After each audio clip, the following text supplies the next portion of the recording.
This clip is brought to you by SaveWithConrad.com.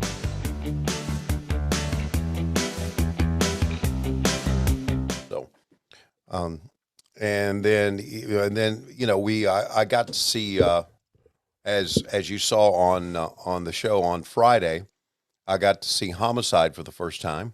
Oh, what a great guy he is! What'd you think? I loved him because that's all Eddie talks about. You know, I mean that's Eddie's man.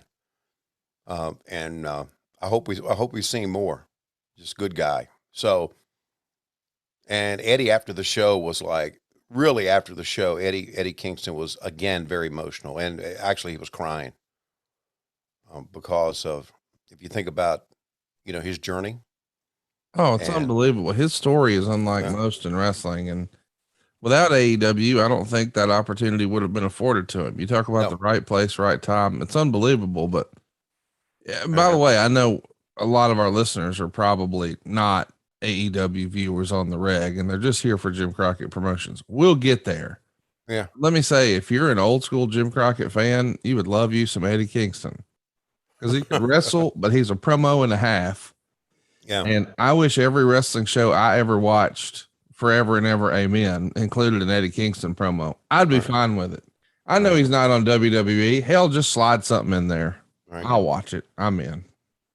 The finish of the match on Rampage was the end of the night for us. Yeah.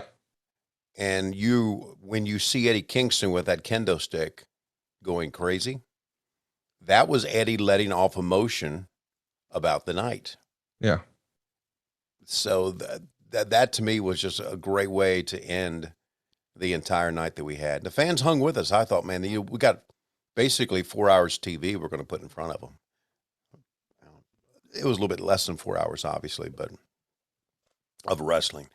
But I don't know. I first thing I think about when I see that crowd, I think about the kids who worked on the independents in New York City, in the New York area, and what they, you know, I mean, I'm sure they're going to places like, you know, and I've been to I think the Warriors of Wrestling in Staten Island, and I'm familiar with some of the other places, not as much as some other people, but I am. And I think about the kids who worked hard to get where they are, and now they walk out and see that, and they all think, we're in the fucking big time. John Silver and Alex Reynolds were like, it was like, oh my God, you know, they even.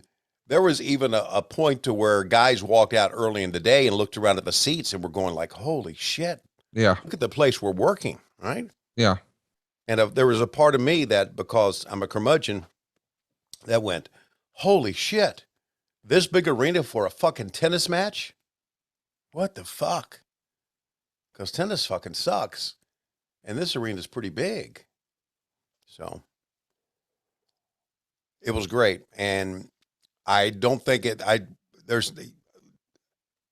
is not going to be able to regularly do things like this, but AEW is going to be able now to go places, and we've done that since the pandemic. We've put a lot of people in the arenas.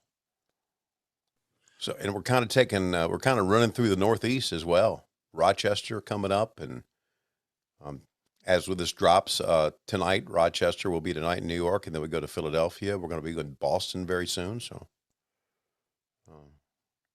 yeah, hey, life's good, buddy. Did you see that there was a little controversy about the show? I'm sure. A pretty prominent female fan. I don't know if she's enjoying the controversy, so I won't necessarily say her handle, but she tweeted that there was a lot of funk in the building. I don't mean like the George Clinton style. I mean like the BO style.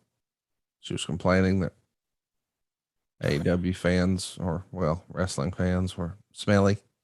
Really? And to the point where she got a headache because they stank so bad. That's real. That is real? That's real. I'll send you a link, but again, I think a lot of people have been coming for her, so I don't want to give a handle or anything, but she follows me and I follow her, and she seems like a nice person, but yeah, she was just pretty vocal about, boy, it's stank in there. Well, there you go. And I wanted to ask, is smoking allowed in Arthur Ashe Stadium? No, I wouldn't think so. Oh, You talking about cigarettes or Well, yeah, nicotine. Yeah, nicotine. Okay, I wouldn't think so. No. I wonder if that's because those folks in New York, they're ahead of the game. They know about Lucy nicotine. Well, I would think they do because they are ahead of the game. Hey, it's Conrad Thompson. Thanks for checking out the podcast here on YouTube. Be sure to hit the subscribe button and the notifications bell so you get a notice anytime we upload some new content. And go save yourself some money right now. If you're in a 30-year loan or you have credit card debt, it's not a matter of if I can save you money. It's a matter of how much. Find out right now for free at savewithconrad.com.